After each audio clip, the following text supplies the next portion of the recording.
guys. Ito. Si Julia Salazar is magluluto tayo.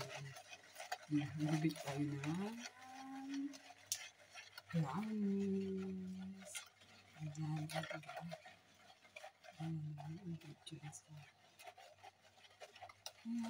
Ang sarap lang nito kasi hindi ito ang bumili ng mga ingredients. Kaya, try lang. Try.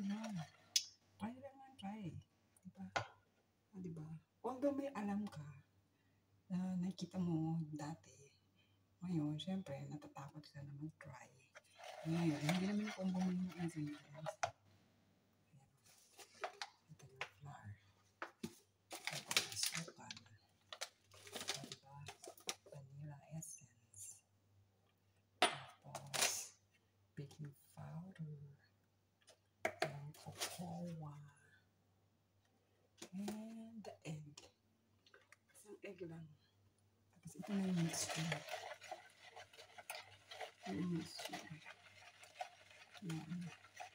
Tapos ito yung pan. Ito yung, syempre, hindi naman walang kodiko.